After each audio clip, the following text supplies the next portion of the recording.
Assalamualaikum warahmatullahi wabarakatuh. Hai semuanya. Kami dari kelompok 1 ingin mempresentasikan sejarah Ibu kita Kartini, dan saya berdiri di sini ingin memperkenalkan teman-teman saya, yaitu dari pertama dari Mbak Ulan. Perkenalkan, nama saya Ulan Aya Putasari, absen 33. Perkenalkan, saya Mailan Mega. Perkenalkan, nama saya Keisha Aulia dari absen 20. Dan saya sendiri Karunia Judari Wayuni, absen 19. Saya Fitri Emerdiana Putri Rahmawati dari absen 16. Saya Fernanda Sri Yuliati dari absen 32. Oke, terima kasih ya teman-teman. Saksikan video kita. Assalamualaikum warahmatullahi wabarakatuh. Perkenalkan, nama saya Keisha Aulia dari absen 20.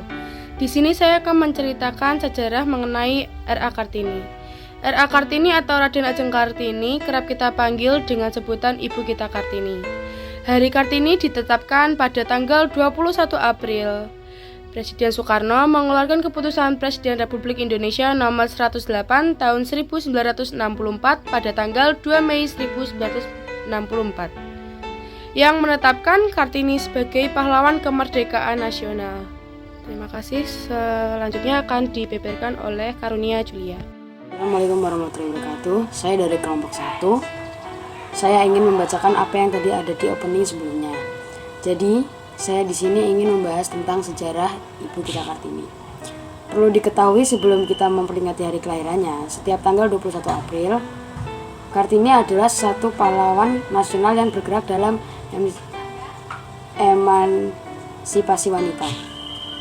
Raden Ajeng Kartini, R.A. Kartini, lahir pada tanggal 21 April 1879 di kota Jepara, Jawa Tengah. Ia salah seorang bangsawan bernama Raden Mas R.M.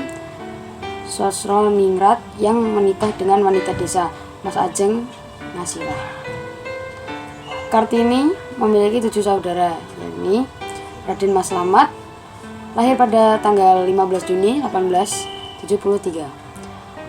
Raden Mas Buesono, lahir pada tanggal Mei 1874. Raden Mas Kartono, lahir pada tanggal April 1877. Raden Ajeng Kardinah, lahir pada tanggal 1 Maret 1881.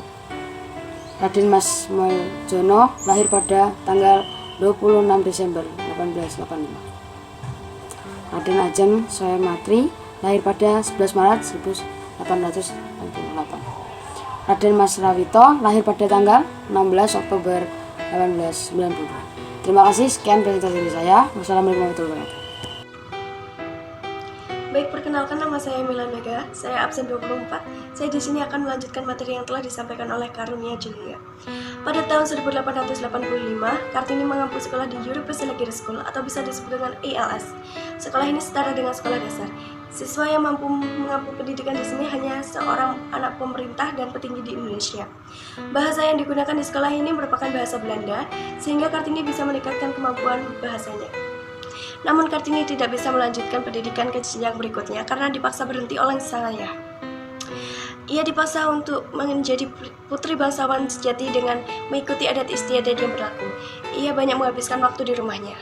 Kartini yang selalu di rumah atas keinginan ayahnya sehingga mengumpulkan buku-buku pelajaran dan buku ilmu pengetahuan. Dibacanya ia di taman rumah sehingga ia menjadi gemar membaca dan sering bertanya kepada ayahnya. Terima kasih, sekian materi yang saya sampaikan. Materi selanjutnya akan disampaikan oleh teman saya. Assalamualaikum warahmatullahi wabarakatuh. Perkenalkan, nama saya Fitri Emerdiana Putri Rahmawati, nomor absen 16 dari kelompok 1. Di sini saya akan melanjutkan materi yang disampaikan oleh Mailan. Kartini tertarik pada kemajuan berpikir wanita Eropa Belanda yang waktu itu masih menjajah Indonesia. Lalu, timbul keinginannya untuk memajukan kehidupan wanita Indonesia. Baginya, wanita tidak hanya di dapur, tetapi juga harus mempunyai ilmu. Ia mulai mengumpulkan teman-teman wanitanya untuk diajarkan tulis-menulis dan ilmu pengetahuan lainnya. Di tengah kesibukannya, ia tidak berhenti membaca dan menulis surat kepada teman-temannya yang berada di negeri Belanda. Halo, perkenalkan, nama saya Fernanda Sri Yuliati dari absen 32. Saya di sini akan melanjutkan materi yang telah disampaikan oleh Fitri Ayu. sejarah Kartini berikutnya adalah tentang pernikahan muda Kartini. Dia sempat menulis surat kepada Mr. J.H.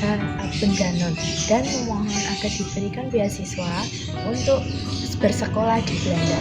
Namun, beasiswa tersebut tidak sempat dimanfaatkan Kartini karena ia dinikahkan oleh orang tuanya dengan Raden Adipati Joyodiningrat.